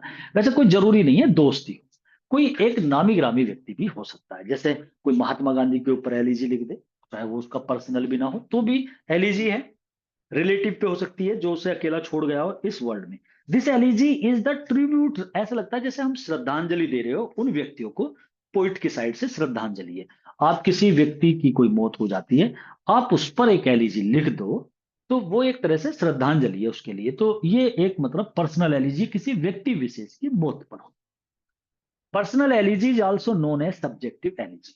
ये वाला क्वेश्चन भी एक बार पूछा गया था, ये क्वेश्चन, और बच्चे थोड़ा सा कंफ्यूज हो जाते हैं, मैंने लिख दिया, हालांकि ये समझ वाले क्वेश्चन होते हैं, आप खुद ही समझो, ये सब्जेक्टिव और ऑब्जेक्टिव दो वर्ड होते हैं ना, सब्जेक्टिव और ऑब्जेक्टिव। अगर मैं आपसे कहूं कि जैसे ऑटोबायोग्राफिकल टच है, सपोज करो प्रिल्यूड पोयम है, वो वर्ड्सवर्थ की है। प्रिल्यूड में उसने अपने बारे में लिखा है, हमें पता है ये ऑटोबायोग्राफी है, लेकिन अब कहते हैं ये सब्जेक्टिव है वर्क, तो सब्जेक्टिव हो गया ना, व्यक्तिगत, भाई किसी व्यक्ति विशेष से जुड़ा हुआ, वो सब्जेक्टिव। ऑब्जेक्टिव बाहरी हो जाता है, तो ये दोनों वर्ड तो कॉमन। और लिटरेचर में जब सब्जेक्टिव आता है ना, वो वर्ड ऑटोबायोग्राफी पर्सनल में आ जाता है, मतलब अपने निजी। पर्सनल एलिजी जो होती है उसे हम सब्जेक्टिव एलिजी भी कह देते, कोई दिक्कत ही नहीं है। और अगर इसे सब्जेक्टिव बोलेंगे तो इम्पर्सनल को क्या बोलेंगे, ऑब्जेक्टिव एलिजी। 93 नंबर का क्वेश्चन है, some fine examples of personal elegy के आर फॉलोइंग। तो आगे वाले क्वेश्चन में स्लाइड में आएंगे कि कुछ नाम है, फाइन एग्जांपल्स है, तो उन्हें हमें ध्यान भी रखना है एलिजी के। अच्छी एलिजी है ब्रेक ब्रेक ब्रेक। ये elegy Lord Alford Lord Tennyson है, जो पोइट लेरेट भी हुए थे। और टेनिसन ने on the death of Arthur Henry Hallam, ये इसका दोस्त भी था फिर इसका जीजा भी है, अर्थर हेनरी हेलम है। उसकी मौत हो जाती है, उसकी मौत पर टेनिसन बहुत दुखी था। ये माना जाता है मोस्टली पोयम टेनिसन ने इसकी मौत पर लिखी। और टाइम पीरियड भी ऐसा हो जाता है कि जब उसकी मौत होती है तो वो बहुत पोयम लिखता है जो बाद में सारी की सारी पब्लिश होती है। 1833 में फिर वो पब्लिश कराता है बहुत सारी। तो कुल मिलाकर के जो टेनिसन है वो बहुत दुखी थे। तो ये ब्रेक ब्रेक ब्रेक जो इसने पोयम लिखी है, छोटी सी पोयम है एलिजी। इसमें ये ब्रेक ब्रेक के एक समुद्र के किनारे पे खड़ा होकर के, क्लेवडन चर्च है, उस चर्च और सामने समुद्र है, और वहीं खड़ा है ये ब्रिस्टल चैनल पे, और वहां पे लिखता है इस एलिजी को। मतलब ऐसे दिखा रहा है अपने आप को मैं वहां, और बहुत दुखी है। और फिर बोल रहा है, समुद्र से कह रहा है डायरेक्टली, हे समुद्र, ब्रेक ब्रेक ब्रेक, तोड़ दो तोड़ दो तोड़ दो। वो कहता है अपनी लहरों को तुम पत्थर पे मार के इन्हें तोड़ दो। जैसे लहरें है ना, जब ये पत्थर पे लगेगी बार बार तो वो बूंद बूंद में हो जाएगी, और मेरे दुख में शरीक हो जाओ। आप अपनी लहरों को मार करके, ब्रेक उससे कह रहा है समुद्र से, कि इन्हें तोड़ करके आप मेरे दुख में आप भी शरीक हो जाओ, मतलब सिंपैथी करो, मतलब मेरे साथ आ जाओ दुख में, मैं बहुत दुखी हूं। Because my friend Arthur Henry Hallam has died, वो मर चुका है। Everything is going on usual. वो बोलता है कि अरे देखो, मछुआरे का लड़का, फिशरमैन का जो लड़का है वो भी, और एक जो मल्लाह है बोट चला रहा है वो भी, सब चल रहे हैं। शिप भी अपने तरीके से सब जा रहे हैं अपने अपने, सब अपने अपने कामों में है। लेकिन किसी पे there is no effect on the nature, किसी पे कोई प्रभाव ही नहीं है, एवरीथिंग इज यूजुअल। कम से कम हे समुद्र, तुम तो मेरे दुख में शरीक हो जाओ। और मैं तो बहुत दुखी हूं, मेरा दोस्त चला गया, मर गया, अर्थर हेनरी हेलम, जब वो था तो कोई एहसास ही नहीं था। ऐसे करके पोएम को लिखा है इसने। तो ब्रेक ब्रेक ब्रेक उससे बोल रहा है, समुद्र से, कि अपनी लहरों को तोड़ करके उन्हें मार के पत्थर पे उन्हें बूंद बूंद में करो, जिससे कि आंसू छलकते नजर आए मुझे, और तुम मेरे दुख में शरीक हो जाओ। ऐसे करके इसने एलिजी लिखी टेनिसन ने अपने दोस्त की मौत पर, अर्थर हेनरी हेलम की मौत पर। तो ये क्वेश्चन बहुत आता है, किसकी मौत पे लिखी है एलिजी, तो अर्थर है। चाहे आपके सिलेबस में हो या ना हो, पीजीटी में तो टेनिसन पढ़ेंगे ही, तो वहां तो ये पोयम ही पढ़नी पड़ेगी पूरी की पूरी। लेकिन जो टीजीटी वाले बच्चे हैं उन्हें एलिजी के रूप में भी इस पोयम के बारे में पता होना चाहिए। इतना तो पता हो ये किसकी मौत पे लिखी है, तो अर्थर हेनरी हेलम की। और पर्सनल एलिजी है ना, अपने दोस्त की बात कर रहा है। अब इसने मैथ्यू आर्नोल्ड की बात आती है। मैथ्यू आर्नोल्ड ने एक पर्सनल एलिजी लिखी जिसका नाम था रग्बी चैपल। अब ये चैपल एक गिरजाघर होता है, मतलब चर्च होता है, और रग्बी जगह का नाम है। जैसे आपका पिलखवा जगह है, पिलखवे का चैपल हो गया, तो ऐसी रग्बी नाम हो गया। तो वहां रग्बी स्कूल भी था एक, उसमें हेडमास्टर थे इसके पिता मैथ्यू आर्नोल्ड के, जिनका नाम था थॉमस आर्नोल्ड। तो इसके पिता ने इसे पढ़ाया भी था। अब इसके पिता मर चुके हैं, मरने के बाद कई साल बाद अब ये अपने पिता को याद करता है। तो याद आ जाती है इंसान की कि भाई मुझे, थॉमस आर्नोल्ड जो एक टीचर भी रहे थे, तो उन्हें याद करता है इस एलिजी में कि हे मेरे पिता, तुम्हारे बिना तो बिल्कुल ऐसा हो रहा है जैसे किसी का साया ही हट गया ऊपर से। तुम तो हमारे पास जब थे ना, जैसे ओक का वृक्ष होता है, बहुत बड़ा होता है, तो अगर राहगीर कोई आते जाते रहते तो उन्हें छाया देता है। तो तुम दुख में ऐसे ओक के वृक्ष की तरह हमारे साथ थे, आज तुम हो नहीं, सब कुछ टेढ़ा मेढ़ा सब बिगड़ने लगा है। तो हे मेरे पिता, तुम आ जाओ, क्योंकि तुम्हारी जरूरत है यहाँ पर। तुम्हारे जैसे व्यक्तियों की जरूरत है, क्योंकि अब संसार में व्यक्ति अपने टारगेट से सब पथ भ्रष्ट हो चुके हैं। टारगेट क्या था, भगवान की प्राप्ति का, अच्छे कर्म करना, वो उसमें कोई नहीं जा रहा है। सब अपने मेटरलिज्म में फंसते जा रहे हैं। तो तुम्हारे जैसे व्यक्तियों की बहुत नीड है यहाँ पर।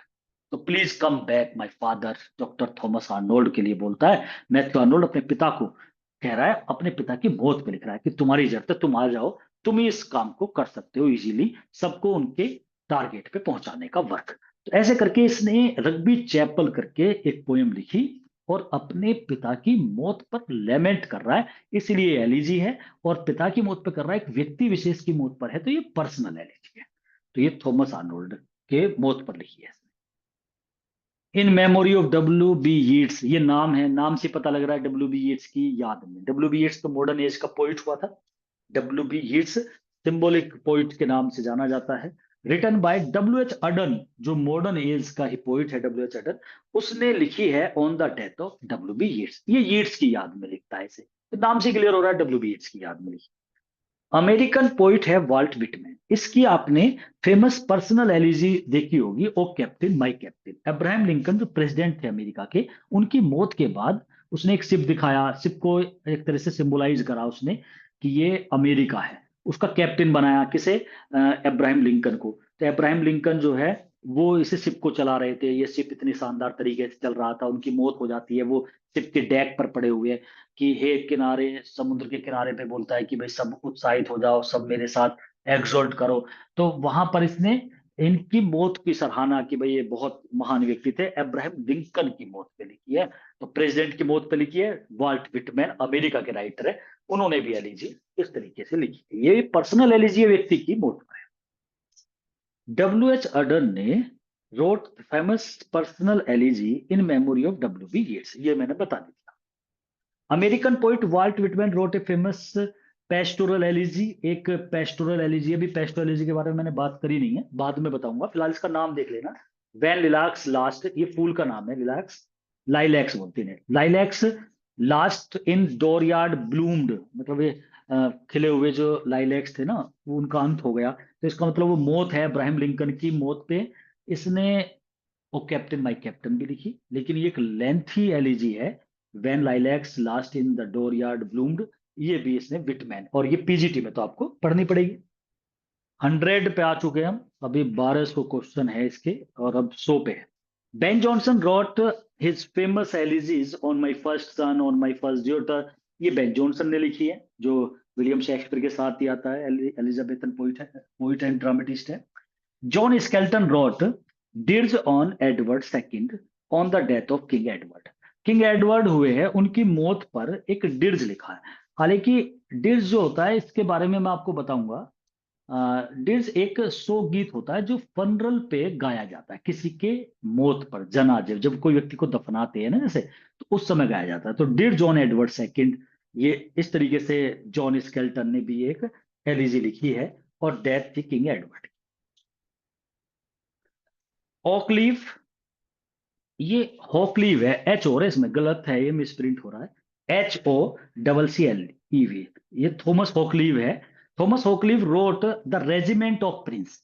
प्रिंस की रेजिमेंट, रेजिमेंट होती है सोल्जर की टुकड़ी, तो द रेजिमेंट ऑफ प्रिंस एक बहुत बढ़िया वर्क था on the death of Chaucer. Chaucer के टाइम का पोइट है थॉमस हॉकलीव, एच हो रहा था इसमें। थॉमस हॉकलीव ने लिखी है the regiment of prince on the death of Chaucer, Chaucer की मौत पे, उसका कंटेम्पररी था ये, उसने लिखी है। ड्राइडन ने लिखा है heroic stanzas on the death of Cromwell. Oliver Cromwell को कौन नहीं जानता? जब मेजर मूवमेंट्स हम पढ़ेंगे तो वहां पर चार्ल्स फर्स्ट का नाम आएगा, चार्ल्स फर्स्ट को किस तरीके से उसकी गर्दन काट दी गई थी, और फिर वहां पर दो तरीके की पार्टी आ गई थी, वो मैं मेजर मूवमेंट्स में सारा समझाऊंगा। तो ओलिवर क्रोमवेल थे, तो जो मतलब वहां पर आप कॉमनवेल्थ जो पीरियड आता है, फिर ये एक तरह से राजा भी नहीं बनते, लेकिन फिर क्रोमवेल ही संभालते हैं पूरे इसे, मतलब इंग्लैंड को। तो वो एक टाइम पीरियड था, तो यहाँ क्रोमवेल की डेथ पर ड्राइडन ने लिखा है डेथ ऑफ क्रोमवेल, और on the death of Cromwell, तो ये भी एक पर्सनल एलिजी है। विलियम कॉलिंस, और टू इवनिंग, एक पोएम लिखी है विलियम कॉलिंस ने, इन्हें भी सब मतलब विलियम कॉलिंस की भी काफी जानते हैं, तो पोएम बड़ी फेमस है, और टू इवनिंग। रोट इन, इन्होंने एक पर्सनल एलिजी लिखी जेम्स थॉमसन की डेथ पर। इन योंडर ग्रेव ए ड्रूइड लाइस। ड्रूइड जो होता है ना, वो एक जैसे जो प्रीस्ट होते हैं ना, मतलब एक महान व्यक्ति, साधु संत, उसका एक मेंबर, मतलब जहाँ प्रीस्ट रहते हो, तो मेंबर ऑफ होली पर्सन्स, मतलब जो बड़े पवित्र व्यक्ति होते हैं उन्हें बोलते हैं। तो इन योंडर माने सामने वाली ग्रेव में एक ड्रूड पड़ा हुआ है, मतलब एक बड़ा पवित्र आत्मा पड़ी है, और ये जेम्स थॉमसन की बात कर रहा है, जेम्स थॉमसन की मौत पर लिखी है विलियम कॉलिंस ने। अब ये नाम है, मतलब आपको एलिजी के पूछे जा सकते हैं, वो है। अब हम इम्पर्सनल एलिजी की बात करेंगे पर्सनल के बाद। तो हमें पर्सनल एलिजी पता लगी कि पर्सनल एलिजी वो होती है जो किसी व्यक्ति की मौत पर होती है, उसका विलाप किया जाता है। वो डियर एंड नियर भी हो सकता है, कोई फेमस पर्सनैलिटी भी हो सकती है, कॉमन पर्सन की तो नहीं होगी। इन इम्पर्सनल एलिजी में, अब इम्पर्सनल होगी, ये व्यक्ति विशेष नहीं है, कोई विचारों की लड़ाई चलेगी। अब the poet does not lament a person death, अब यहाँ किसी व्यक्ति की मौत पर नहीं होगी, but he laments anything else, वो किसी और चीज पे लेमेंट करता है पोइट। जैसे लॉस ऑफ फेथ, कि भाई विश्वास खत्म होते जा रहे हैं, इस बात पे एलिजी लिख दी, जैसे डावर बीच लिखी है। डिसबिलीफ, अविश्वास पर। कल्चर का लॉस हो रहा है उसके ऊपर, कि भाई अब संस्कृति खत्म होती जा रही है। इंपेरियलिज्म पर, किसी ने साम्राज्यवाद कर रखा है कि एक देश ने दूसरे देश पे जो साम्राज्यवाद कर रखा है, कब्जा कर रखा है, तो वो भी गलत लगता है बहुत इंसानों को, तो उससे दुखी होकर के इंपेरियलिज्म पे लिख दिया, एटसेट्रा। कोई भी थीम हो सकती है। Impersonal elegy is also known as objective elegy. भाई इसे हम ऑब्जेक्टिव बोल देंगे ना, इसमें सब्जेक्टिव व्यक्तिगत तो नहीं है, कोई व्यक्ति विशेष की बात नहीं है, ये ऑब्जेक्टिव एलिजी है। इसका सबसे बेहतरीन एग्जाम्पल है डावर बीच। डावर बीच जो पोयम है, इसमें मैथ्यू आर्नोल्ड लंदन को छोड़ करके डावर बीच पे पहुंच जाता है। डावर नाम है, बीच का नाम है एक का, उस बीच पे वो जाता है अपनी बिलव्ड के साथ। और वहां जाकर के बड़ी खुशियों से, बड़ा अच्छा मूड बना के वहां जाता है। लेकिन शाम का समय था, चांदनी रात थी, पानी भरा हुआ था, और समुद्र के किनारे खड़ा था मैथ्यू आर्नोल्ड। तभी होता क्या है कि वो जब लहरें ऊपर नीचे को होती है, तो पत्थर के रगड़ने की आवाज सुनता है। जैसे तुमने देखा होगा, पत्थर आगे पीछे को आ रहे हैं, उन पत्थरों के रगड़ने की आवाज से उसे वो कर्कश आवाज में लंदन शहर की जो टेंशन भरी लाइफ है, जो उनकी आवाजें है पर्सन ह्यूमन बीइंग वाली, उसका एहसास हो जाता है। और एकदम खुशी वाला माहौल टेंशन में आ जाता है इसका, मैथ्यू आर्नोल्ड का। और फिर एकदम सोचने लग जाता है, अरे संसार में तो बस दुख ही दुख है, और संसार में से विश्वास खत्म होते जा रहे हैं, अब पर्सन एक दूसरे पे विश्वास नहीं कर रहे हैं। तो अब कहता है कि a love let us be true to one and other, हमें एक दूसरे के प्रति सच्चा हो जाना चाहिए। ये तो एक डार्कलिंग प्लेन है, ये बोलता है धरती जो है ना, अंधेरा है, यहाँ सब व्यक्ति अंधेरे में एक दूसरे को मार काट रहे हैं, विश्वास नहीं रहा। कहता है जैसे समुद्र का पानी खत्म होता जा रहा है ना, इन द सेम मैनर हमारे अंदर का जो फेथ है, जो विश्वास है, वो ट्रस्ट जो है इंसान के दिल से, वो भी ऐसे ही घटता जा रहा है। तो उसकी तुलना भी कर देता है, द सी ऑफ फेथ कह देता है, एक मेटाफर लगाता है, sea of faith was once full. कभी समुद्र रूपी जो मतलब विश्वास रूपी जो समुद्र था ना, वो कभी भरा हुआ था, लेकिन अब क्या हो गया, now I only here it's roaring, drawn roaring, अब इसकी खिंची हुई आवाज सुनाई देती है। मतलब वो बात नहीं रही जो पहले। तो पहले समुद्र जैसे लबालब भरा हुआ करते थे ना, विश्वास भी इंसानों के हृदय में ऐसे ही हुआ करता। अब समुद्र का पानी भी घट रहा है, इंसानों के हृदय से विश्वास भी खत्म होते जा रहे हैं। तो हे प्रिय, हमें एक दूसरे के प्रति सच्चा हो जाना चाहिए। अगर बस यही अल्टरनेट है कि हम एक दूसरे पे विश्वास करें, तभी इस धरती पे बचा जा सकता है। तो कहीं ना कहीं पोइट को ये बात कचोट रही है कि इंसानों का विश्वास खत्म होता जा रहा है। तो लॉस ऑफ फेथ की थीम बना करके डावर बीच पोएम मैथ्यू आर्नोल्ड ने लिख दी। तो किसी व्यक्ति की मौत पर नहीं है, इसलिए पर्सनल एलिजी ना होकर के impersonal elegy. In his elegy, एक एलिजी लिखी है थॉमस ग्रे की, बड़ी इंपॉर्टेंट है, an elegy return in a country churchyard. Elegy है कि एक एलिजी जो चर्चयार्ड, कंट्री माने गांव के लिए आता है, चर्चयार्ड में लिखी गई है। यहां पर थॉमस ग्रे लेमेंट्स करता है the death of common people. वो कॉमन पीपल के बारे में बताता है कि भाई देखो, यहाँ एक चर्च यार्ड, जहाँ पे उसे स्टॉक पोजेज के नाम से चर्च यार्ड था, जहाँ खुद ही इसकी भी इच्छा जागृत हुई थी कि मैं भी यहीं मरना चाहता हूँ। थॉमस ग्रे ने कहा भाई मुझे भी यहीं दफना देना, इसी में ही। तो उसकी मदर भी वहीं दफनाई गई थी, वो कहता मैं भी यहीं दफना जाऊंगा। वहां रस्टिक पर्सन्स, गांव के जितने व्यक्ति वहीं मरे पड़े थे, उनकी कब्र को देख करके थॉमस ग्रे एकदम विचार बनाता है कि अरे ये व्यक्ति देखो, कितने महान महान व्यक्ति यहाँ लेटे पड़े हैं, काश इनमें से कोई ऐसा हो जाता। फिर वो कह रहा है कि एक दिन उन्हें देख के कब्र को ये कहता है कि कोई फायदा नहीं है पैसा कमाने से, सुंदरता पे घमंड दिखाने से, एक ना एक दिन, let not ambition mock their useful toil, ये वाली लाइन इसी की है, कि एम्बिशियस व्यक्ति जो होते हैं ना, उन्हें यूजफुल टॉयल, जो महान कार्य, ये जो व्यक्ति हम मरे पड़े हैं ना, इनका मजाक नहीं उड़ाना चाहिए कि ये छोटी सी कब्र में दफने पड़े, वो छोटा सा चर्चयार्ड है मतलब। वो कहता है कि उनका मजाक नहीं उड़ाना चाहिए। क्यों नहीं उड़ाना चाहिए? उसका यही कहना है कि सभी को एक ना एक दिन यही आना है, सभी वेट कर रहे हैं इसी का ही। तो हमें वो इनएविटेबल, और जो है ना, जो वो घंटा है जो टाला नहीं जा सकता मौत का, उसका सभी ऐसे ही इंतजार कर रहे हैं। तो सभी को मरना है, तो हमें ऐसा नहीं करना चाहिए। और ये जो व्यक्तियां मरे पड़े हैं, जल्दी मर गए ये, नहीं तो इनमें से कोई, वो कहता है क्रोमवेल हो सकता था, कोई मिल्टन बन सकता था, ऐसे एग्जाम्पल देता है।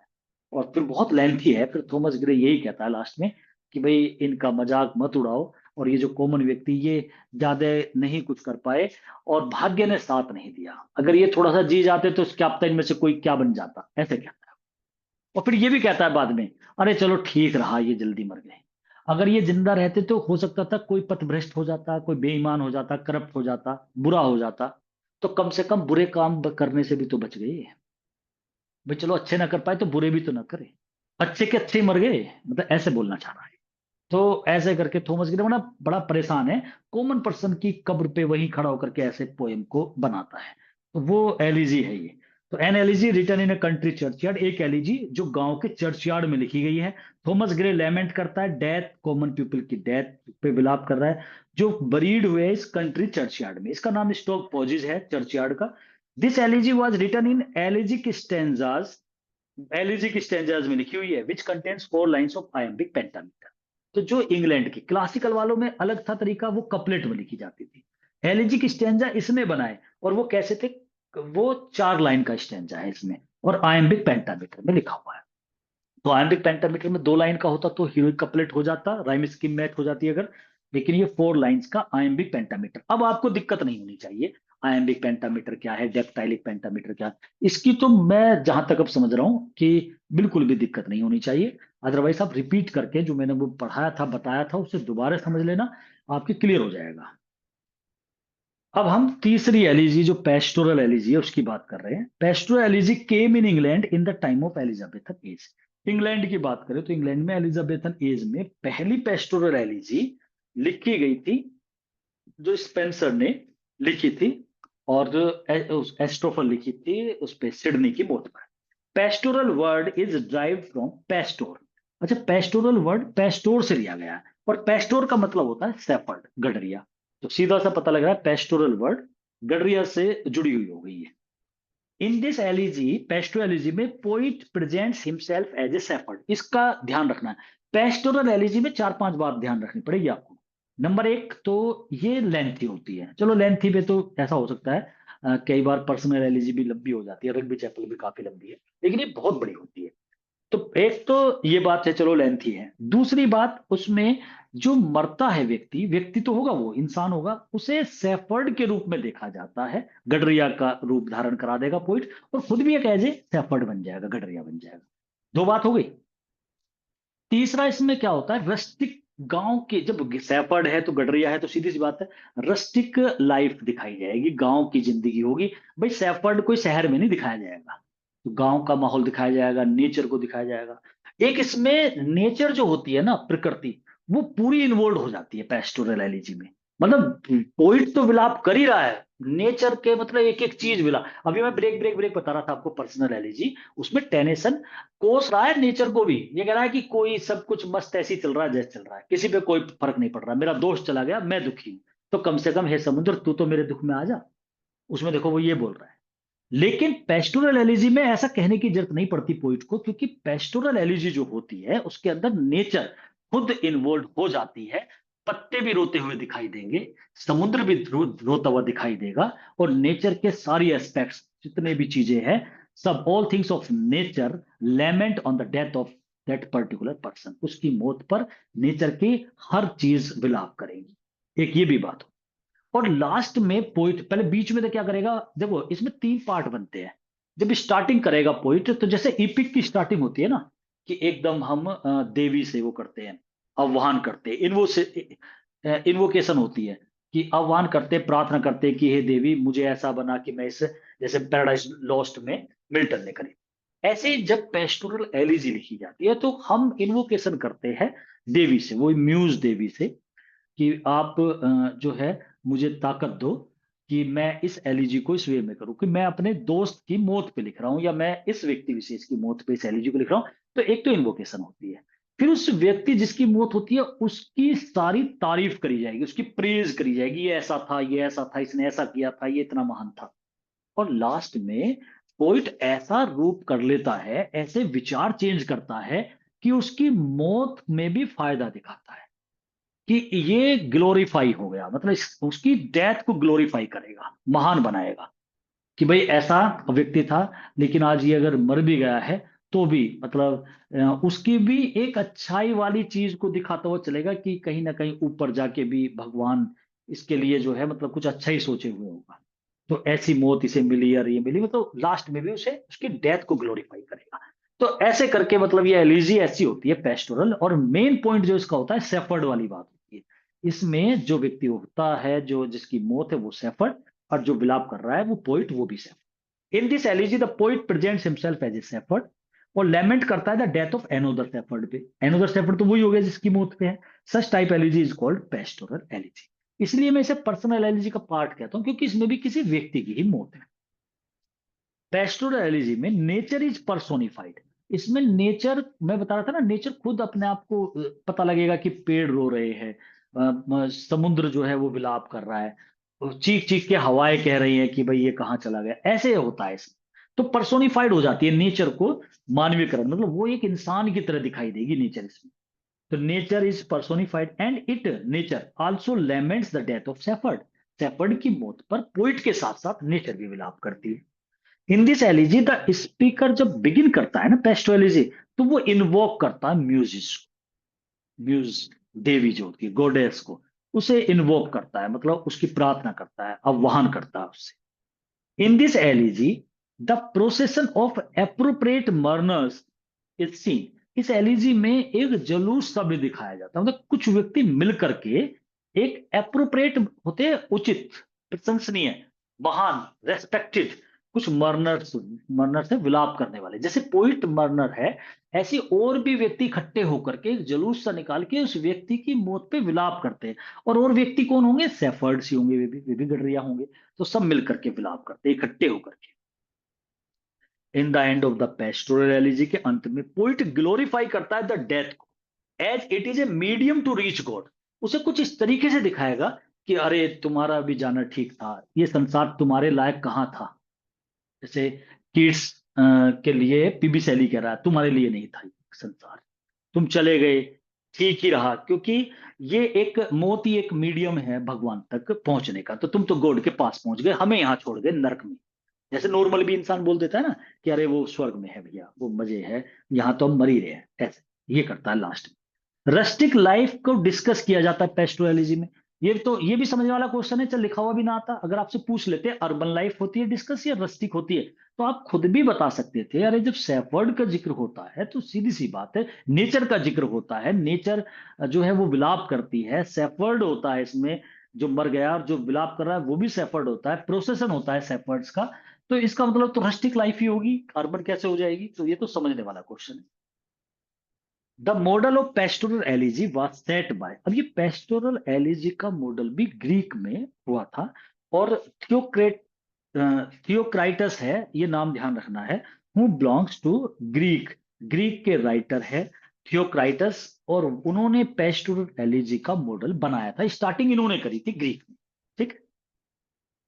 देर are four great English pastoral elegy, ये क्वेश्चन बहुत इंपॉर्टेंट है जो आपके सामने आने वाला है, और सारी एलिजी के नाम हमें पता होने चाहिए। चार महान एलिजी, जैसे चार महान ट्रेजेडी है विलियम शेक्सपियर की, ऐसी चार महान पेस्टोरल एलिजी है। सबसे पहली बात करेंगे इन मेमोरियम। ये टेनिसन ने लिखी है, जैसे जिसने ब्रेक ब्रेक ब्रेक लिखी थी, उसी की मौत पे लिखी है अपने दोस्त की, अर्थर हेनरी हेलम जो उसका जीजा भी था, 1850 में लिखी थी। 17 साल लगी थी इसे लिखने में, 17 ईयर्स। 1833 में, 33 में इसका दोस्त जब मर गया था, तो उसके बाद इस पोयम को लिखा है, 17 ईयर्स लगी, और काफी लेंथी पोयम है। देर आर 131 पैराग्राफ्स है इसमें, टेनिसन की इन मेमोरियम में पूछा जाता है इस पे से क्वेश्चन, और टेनिसन पीजीटी वाले को तो बारीकी से करना भी है। The original name of this elegy is the way of the soul, उस का, आत्मा का रास्ता, मतलब इसे ये नाम भी दिया है, और अर्थर हेनरी हेलम की मौत पर ये लिखी। एक लाइसिदस है दूसरी, और लाइसिदस जो है ये मिल्टन ने लिखी है। और किंग एडवर्ड जो उसके साथ ही, मतलब उसका साथी था किंग एडवर्ड, ये राजा ना होकर के इसका मतलब क्लास फेलो है। और किंग एडवर्ड की मौत पर 1637, इसमें क्वेश्चन एक में ही तीन तीन है। लाइसिदस किसने लिखी, लाइसिदस क्या है, किसकी मौत पर है, किस ईयर में, चार क्वेश्चन बनते हैं इसमें। इस पे ले लो चाहे इससे पहली वाली पे ले लो। इन मेमोरियम किस तरीके की एलिजी है, एक क्वेश्चन। इन मेमोरियम एलिजी जो किसने लिखी, दूसरा क्वेश्चन, टेनिसन ने लिखी। किसकी मौत पर लिखी, चौथा क्वेश्चन। और कौन सी ईयर में पब्लिश हुई। ये इस तरीके से क्वेश्चन बनते हैं। लाइसिदस क्या है, एक क्वेश्चन। किसने लिखी, दूसरा। किसकी मौत पे लिखी, तीसरा क्वेश्चन। और कौन सी ईयर में लिखी, चौथा क्वेश्चन। तो चार क्वेश्चन है ये एक के अंदर ही, और इंपोर्टेंट क्वेश्चन है सारे के सारे। एडोनियस बहुत इंपोर्टेंट है। ये पीबी सैली ने लिखी है कीट्स की मौत पे 1821 में। सैली यूज्ड 55, ये वाला क्वेश्चन बहुत पूछा जाता है। स्पेंसेरियन स्टेंजाज लिखे हैं इसने। स्पेंसेरियन स्टेंजाज के बारे में मैं इसी लिटरेरी फॉर्म्स एंड टर्म्स वाले में, ये वाली फॉर्म भी आएगी तब मैं इसे बिल्कुल बारीकी से बताऊंगा। फिलहाल इतना बता दूं आपको कि इसके अंदर 9 लाइन होती है। 9 लाइन्स का स्टेंजा होता है, जो स्पेंसियर स्टेंजा होता है। तो 9 लाइनें होती है। इन हिज पेस्टोरल एलिजी में 55 9 लाइन के स्टेंजे लिखे हैं पीबी सैली ने। एडोनिस, यूरेनिया इज रेफर्ड, इसमें यूरेनिया का नाम लिया, मां बनाया है। यूरेनिया वैसे देवी है। Urania is referred to as the mother of Keats. Keats की मदर को यूरेनिया, जब रेफर्ड आता है तो उसके बाद में प्रीपोजिशन टू लगानी पड़ती है। तो यूरेनिया इज रेफर्ड टू, फिर as the mother of Keats, Keats की मां यूरेनिया दिखाई है इसके अंदर। She is the goddess of fate और फॉर्चून, वैसे वो भाग्य की देवी है यूरेनिया, लेकिन यहां पर कीट्स की मदर की तरह एडोनिस ने उसे रिप्रेजेंट किया है। फिर थाइरिसिस आती है, ये पोएम मैथ्यू अर्नोल्ड की है। और ये अर्थर ह्यूज क्लॉफ, जो था इसका मतलब मैथ्यू अर्नोल्ड का दोस्त था, उसकी मौत पर है 1866 पर। एस्ट्रोफल एक पेस्टोरल एलिजी है, स्पेंसर ने लिखी थी 1595 में। तो ये पहली निकली है पेस्टोरल एलिजी इंग्लैंड की, और ये है एस्ट्रोफल नाम है। अब इस नाम से आपको एक चीज ध्यान आ गई होगी, और आप दोनों क्वेश्चन को मैच कर लेना। जब मैंने सोनेट बताए थे तो सोनेट सीक्वेंस लिखवाई। मैंने बताया था कि स्पेंसर और सिडनी, उन्होंने दोनों ने अपने अपने सोनेट एक फोल्डर में डाले, सोनेट सीक्वेंस या एंथोलॉजी की। एक का नाम एमोरिथी था, एक का नाम एस्ट्रोफल एंड स्टेला था। तो एस्ट्रोफल, अब यहां पे ये मतलब लगा लेना स्पेंसर ने एस्ट्रोफल लिखी है। इस एस्ट्रोफल एक पेस्टोरल एलिजी है जो स्पेंसर ने लिखी है। इस एलिजी में स्पेंसर ने लेमेंट करी है डेथ सर फिलिप सिडनी की, हु इज कॉल्ड एस्ट्रोफल। एस्ट्रोफल किसे कहा गया, सिडनी को। और एस्ट्रोफल एंड स्टेला में मैंने आपको बताया था कि सिडनी ने, एस्ट्रोफल का मतलब होता है स्टार का लवर, और स्टेला का मतलब होता है स्टार। तो स्टार में उसने अपनी बिलव्ड पेनिलोप जो है उसे देखा है, और स्टार लवर खुद वो है, मतलब एस्ट्रोफल खुद सिडनी है। यहां भी स्पेंसर ने एस्ट्रोफल जो लिखी है ये वर्क, इसमें सिडनी को दिखाया है। एस्ट्रोफल कौन है, सिडनी। तो इसका मतलब जो वो एस्ट्रोफल एंड स्टेला वर्क था वो सिडनी का था। एमोरोती जो था वो स्पेंसर का था। उसमें 88 सोनेट लिखे गए थे, और एस्ट्रोफल एंड स्टेला में 108 थे। तो एस्ट्रोफल एक पेस्टो एलिजी है, स्पेंसर ने लिखी। इस एलिजी में स्पेंसर लेमेंट करता है सर फिलिप सिडनी की डेथ को, हु इज कॉल्ड एस्ट्रोफल, जिन्हें कहा गया। It is the first pastoral elegy of England की पहली पेस्टोरल एलिजी है ये, जो स्पेंसर ने लिखी। विर्जिल एक ग्रेट एलिजिक पोइट हुए हैं रोमन लिटरेचर के। विर्जिल और ओविड का नाम मैंने पहले बताया, दो नाम बहुत ज्यादा फेमस है। ओलिवर गोल्ड स्मिथ है, जिन्होंने एक नॉन सीरियस एलिजी लिखी है। हालांकि एलिजी तो सीरियस होती है, लेकिन एक ही जगह इन्होंने मॉक कर दिया, थोड़ी सी मतलब मजाक भी डाल दी उसके अंदर। Elegy on the death of a mad dog, नाम से भी आपको लग रहा होगा एक पागल कुत्ते की डेथ पर एलिजी। ये जो गोल्ड स्मिथ ने ये एलिजी लिखी थी ना, अगर आप इसकी थोड़ी सी थीम देखोगे ना, इसमें होता क्या है, एक मैड डॉग, और वहां गांव में था। उस गांव में एक बहुत ही लीनियंट, एजुकेटेड और बहुत रेस्पेक्टेड पर्सन, थोड़ा सा एरिस्टोक्रेट भी, मतलब एक बड़ा बेहतरीन बहुत अच्छा इंसान शहर से आ जाता है, और वो मैड डॉग से उसका एनकाउंटर हो जाता है आमना सामना।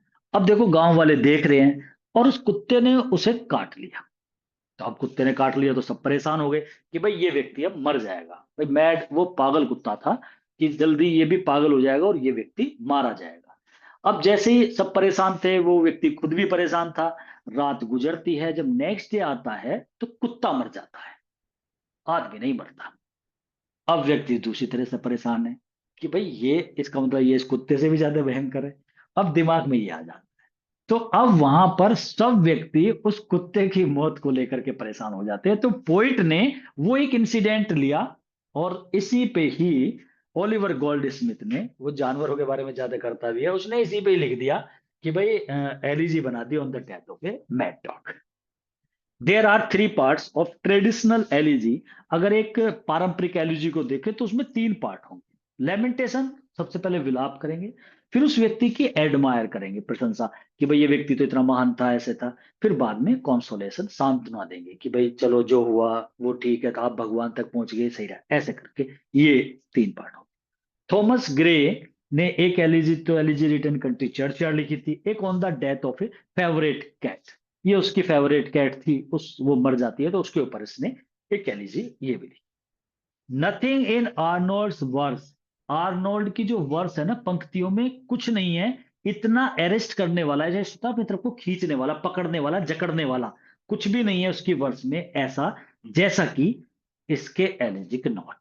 मतलब जो मैथ्यू आर्नोल्ड की तारीफ भी कर रहा है और उसकी बुराई भी कर रहा है, कि उसकी पोयम में और कुछ नहीं है सिवाय उसके जो एलिजिक नोट है ना, जो वो एलिजी लिखता है, वे हमें अरेस्ट कर लेते हैं।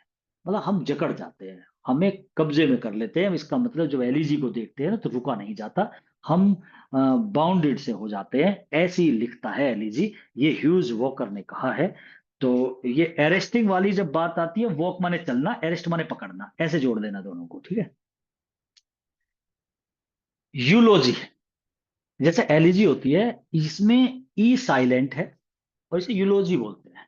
Eulogy is a speech given at a funeral to show respect for dead person. एक एलिजी होती है, एक यूलोजी होती है, और एक डिर्ज होता है। अभी डिर्ज आया था ना पीछे भी, उसे भी इसके आगे एक क्वेश्चन आएगा डिर्ज के ऊपर। तो मैं तीनों को इकट्ठा बता दूं। एलिजी तो किसी की मौत पर जैसे हम लेमेंट कर रहे हैं, वो तो एलिजी हो गई। यूलोजी क्या है? ये एक स्पीच होती है, कोई मर गया, ये ज्यादातर उसमें देखने को मिलती है, जैसे कोई पुलिस वाला है, सोल्जर है, तो उनकी मौत पर एक स्पीच हो जाती है, उनका फनरल, उनके बॉडी रखी हुई है और वहां कोई बड़ा प्राइम मिनिस्टर या कोई बड़ा आकर के अपनी स्पीच दे उसकी प्रशंसा में। तो वो जो स्पीच होती है उसे यूलोजी बोलते हैं। ये एक स्पीच है गिवन एट ए फनरल, जो अंतिम संस्कार पे दी जाती है, दिखाने के लिए respect for a dead person. तो अगर आपसे पूछ ले, ये भी क्वेश्चन घुमा फिरा के पूछा जा सकता है, यूलोजी और एलिजी पता ही है आपको। और डिर्ज क्या है? ये एक गीत होता है, कभी कभी म्यूजिक म्यूजिक भी चल जाता है अकेला, और कभी सॉन्ग होता है जो स्पेशली संग एट ए फनरल। अगर जनाजे पर कोई गाना गाया जाता है तो डिर्ज है, अगर जनाजे पर कोई स्पीच दी जाए तो यूलोजी है, और अगर किसी की मौत पर विलाप करके उसके बारे में सब कुछ टोटली बताया जाता है तो वो एलिजी है। तीनों में अंतर देख लेना, ठीक है। तो ये लास्ट क्वेश्चन था इसका, 120 थे। तो डिड्स जो होती है वो एक सॉन्ग है विच इज स्पेशली संग एट ए फनरल पे, जो गाया जाता है। तो कुल मिला के अगर हम देखें एलिजी के ऊपर, जो हमारे टोटल मतलब क्वेश्चन कंप्लीट हो चुके हैं। और अब आप ध्यान दे लेना कि किस तरीके से तीन एलिजी, और वो एंशियंट एलिजी, जो क्लासिकल एलिजी है, और जो मॉडर्न एलिजी है, उसके डिफरेंस को बढ़िया तरीके से आप ध्यान कर लेना, क्योंकि वे स्ट्रक्चर बेस पे ध्यान ज्यादा रखते थे, जो क्लासिकल ट्रेजिडी थी, सॉरी क्लासिकल एलिजी थी। और जो मॉडर्न एलिजी जो एंड में लिखी जाने लगी, अमेरिका में बाद में आई, वो थीम पे चलते थे, वो तो दुख वाली चीजों को देखते थे, जो दुख या मौत या विलाप दिखाया जाता है, उस एलिजी की बात करते हैं। तो कुल मिला के यहीं तक हम इसकी बात करेंगे। अब नेक्स्ट लेक्चर में एक नई फॉर्म लेके आएंगे लिटरेरी फॉर्म्स या टर्म्स में से। तो यहीं तक इसका